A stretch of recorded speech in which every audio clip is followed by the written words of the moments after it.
तो बड़ा मुश्किल है ना ये। हॉस्पिटल्स एंड डॉक्टर्स, एक लाइन कोई बोला कि साहब मरा हुआ आदमी का रुपया ले लिए, तो उसको एक, अब तो कोई डॉक्टर किसी को एडमिट नहीं करेगा। तो यहाँ जो केस एंड काउंटर केस दोनों हुआ है और ये एडमिटेड की काउंटर केस देखा है ना क्या है। हॉस्पिटल में तोड़ फोड़ किया गया, हॉस्पिटल में तोड़ फोड़ किया गया, मारपीट किया गया, और आपने एक प्रिलिमिनरी इन्वेस्टिगेशन करना उचित नहीं समझा इतना बोनाफाइड्स केस में। जैकब मैथ्यू केस का क्या फायदा है? क्या जजमेंट का तो कोई मतलब है नहीं। ऑन दैट ग्राउंड लॉर्डशिप, आपके ऑफिसर्स को टाइम ही नहीं है पढ़ने का judgment. Supreme Court judgments, High Court judgments, nobody takes care. Inquiry lordship. But the other parties lordship ki they have nowadays, it has become a fashion in such type of hospital ki they have grab money from the poor. Mr. Sharma, there may be one case of this nature, but on these kind of vague assertions, can you prosecute a hospital? Or it may be a case of deficiency in service. We are talking of criminal prosecution. Criminal prosecution is a serious thing. When one FIR is lodged against a doctor or against a hospital, alleging कि साहब इन्होंने treatment अच्छा से नहीं किया इसलिए मर गया पेशेंट, तो उसके बाद तो फिर वो वेग ही रह जाता है। कौन देखने गया क्या ट्रीटमेंट हुआ नहीं हुआ? आपके पुलिस ऑफिसर को है इतनी क्षमता कि वो जज कर सके? इसीलिए तो प्रिलिमिनरी इन्वेस्टिगेशन की बात कही गई थी, एक्सपर्ट ओपिनियन की बात कही गई थी। अगर किसी को फुल प्रूफ केस बनाना होगा तो जिस व्यक्ति का इलाज हुआ, जिसका डेथ हुआ,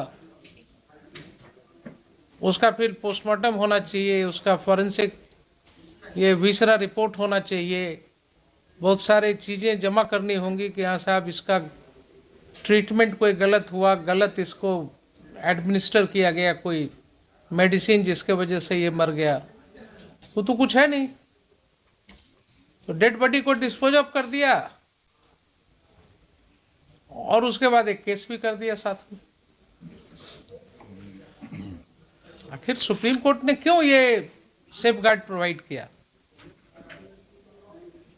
क्या ओकेजन था? जब कंज्यूमर प्रोटेक्शन एक्ट आया 1986 में, तो ड्यूरिंग द पीरियड 1990s, मतलब I had occasion to appear in several cases of that nature, अच्छे अच्छे डॉक्टर्स को एक कंप्लेन किया किसी ने, मरीज ने जाकर के, और पुलिस वाले को खुंदक रही किसी दिन कि साहब लाइन में हमको लगा दिए थे, ये हमको देखे नहीं थे, देख करके मतलब मेरे जाने के बाद भी सबसे पहले हमको नहीं देखे। तो उसने सीधा हथकड़ी लगाया डॉक्टर को, भरे क्लिनिक में और जेल में डाल दिया। खुल करके हुआ। जैकब मैथ्यू केस ऐसे नहीं आया। उसके प्रायर हिस्ट्री में जब आप जाइएगा 2005 के पहले, तो after coming into force of the Consumer Protection Act, it was thoroughly misused. एक तरफ कंज्यूमर प्रोटेक्शन में एक केस डाल दिया, एक तरफ जो है I had occasion to deal with one matter in a very renowned doctor of this town used to come to instruct me. तो ढेर सारी किताबें लेकर के आते थे, तो बताते थे कि देखिए साहब ये कैसे इस लड़के का एक्सीडेंट हुआ, एक्सीडेंट होने के बाद ये उसका जो है मोटरसाइकिल से ये जब गिरा, उसके बाद ये पूरा क्रश हो गया। He was brought before me, हमने इमीडिएटली इसको ऑपरेट किया, बट जो शायद 10,000 में एक केस होता है, जैसे ही उसको ऑपरेशन थिएटर से लेकर के गए तो फैट इम्बोलिज्म डेवलप कर गया।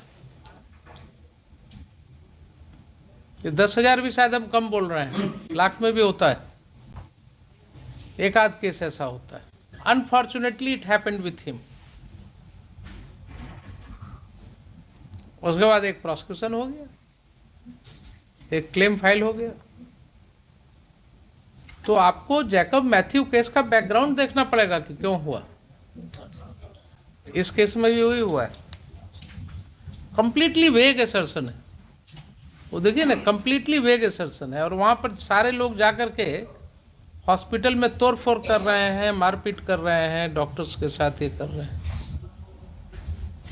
क्या करें इसमें, बोलिए। I am in favour of crossing this FIR. आपको अगर आर्गुमेंट करना हो कुछ तो बोल दीजिए, कुछ आपका सबमिशंस कुछ अगर इसके बाद है तो बताइए।